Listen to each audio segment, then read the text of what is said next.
Director of the NYC Unity Project, and we are here today for a conversation with Meredith Weber, Assistant Commissioner of Community Outreach at NYC Small Business Services. This is LGBTQ plus Business Week.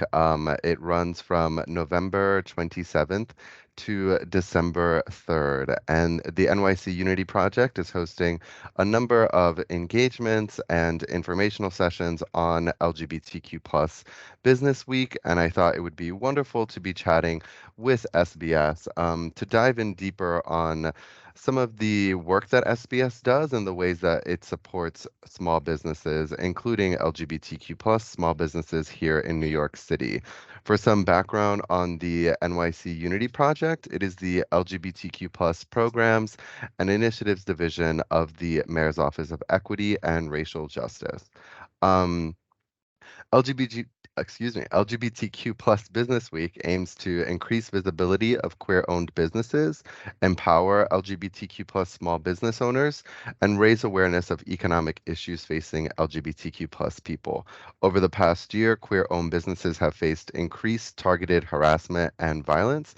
Nevertheless, LGBTQ plus businesses and the people who run them remain very creative and very resilient.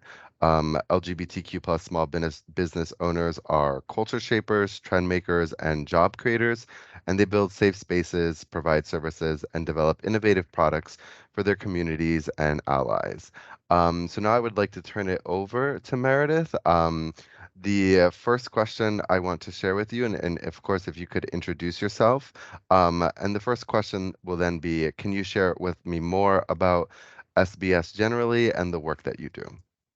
Sure thing. Well, thank you for having me. It is really a pleasure to be here. My name is Meri Weber. I'm the Assistant Commissioner of Community Outreach here at SBS, and my team is charged with raising awareness of how the city can help small businesses across the 5 boroughs.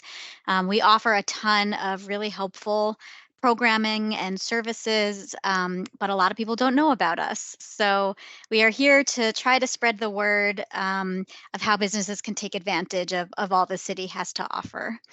And so in general, the NYC Department of Small Business Services focuses on 3 main areas that all contribute to a healthy economic situation for the city. We connect New Yorkers to good jobs, we create stronger businesses, and we build thriving neighborhoods.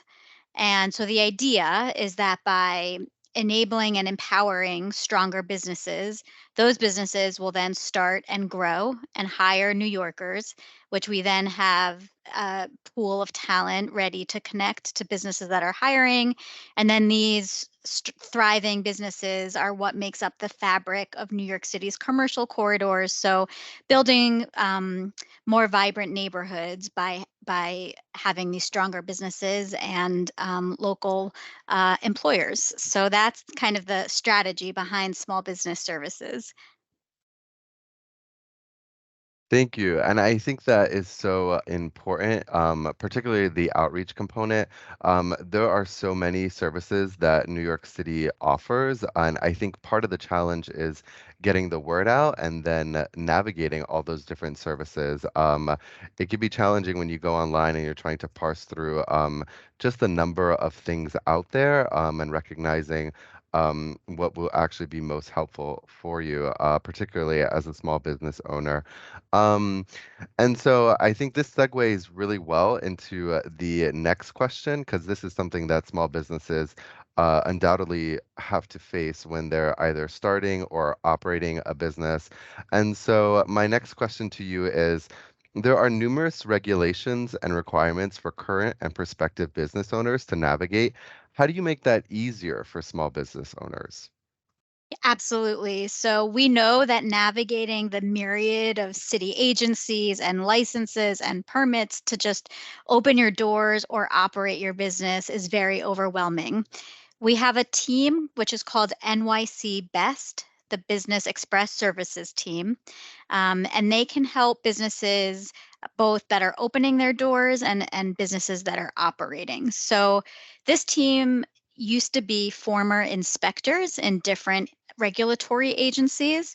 SBS is not a regulatory agency, so we're not giving out fines, we're not giving out violations, we're not sharing information with other agencies. We're just here to help. So these former inspectors can come in, you could set up an appointment, and they'll walk you through anything you might need to know to fix or prepare for when an inspector does walk through your door. And this way, it saves businesses tons of money and time on fines or violations that they might get if and when an actual inspector comes by. So they've saved millions of dollars for businesses and saving them on fines and violations.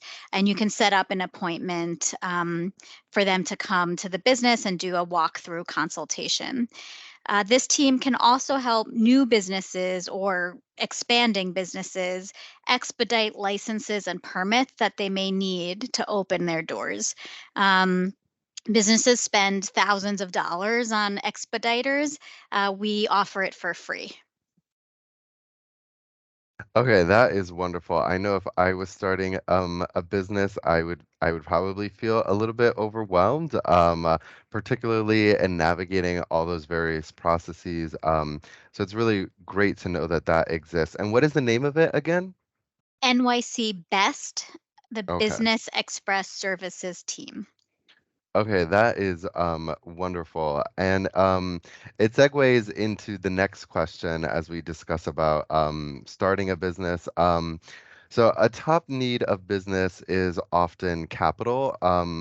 Can the city help connect business owners to financing? Yes, absolutely. So we have business solution centers that are located in all 5 boroughs. These centers offer a variety of free services, everything from business education to pro bono legal services to accessing capital. So everything we're talking about today, you can get through a business solution center.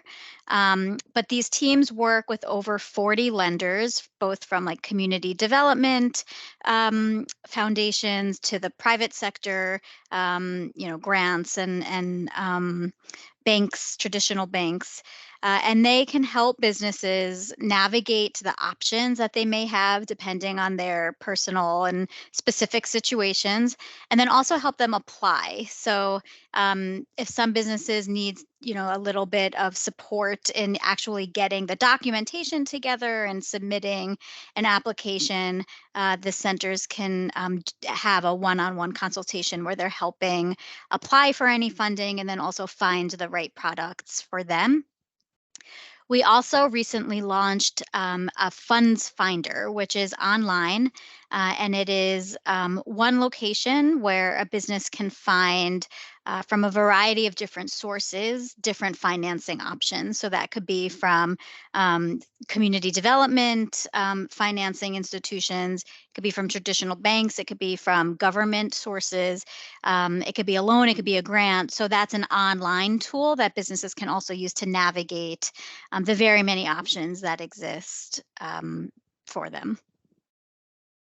Okay, that is really wonderful. And I think it speaks to the importance of this conversation. I don't know if many business owners are entirely familiar with that. And so just to know that those resources are out there is incredible. And so we've talked about financing and ways that the city is working to help address some of the hardships that businesses face. And so similarly, we saw the hardships many businesses endured as a result of COVID.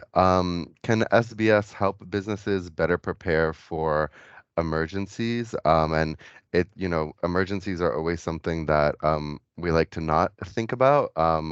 But the reality is it's best to be prepared. So how does SBS help in that regard? Yeah, absolutely. So the thing about emergencies is you don't see them coming. So the time to prepare is right now. whether that's a terrible blizzard, a fire, you don't know what's coming your way. And so SBS can help businesses prepare ahead of time through our B Prep program, preparation, resiliency. We offer webinars once a month. Business owners can join to learn more about how to prepare for an emergency. And there's a workbook online as well that businesses can really work through to have an emergency plan in place so that if something does happen, they can minimize the amount of business interruption as much as possible.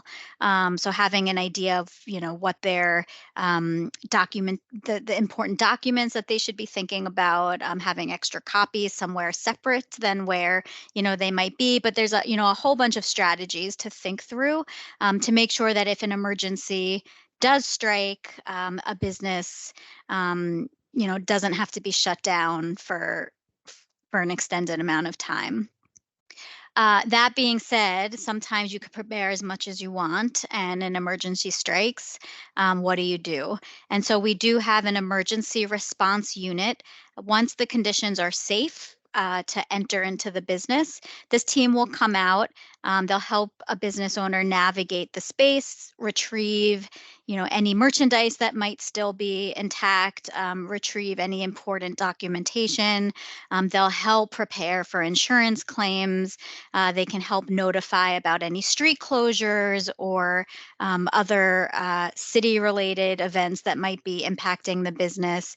And it's basically a personal contact to help a business navigate through the emergency until they're back up and running.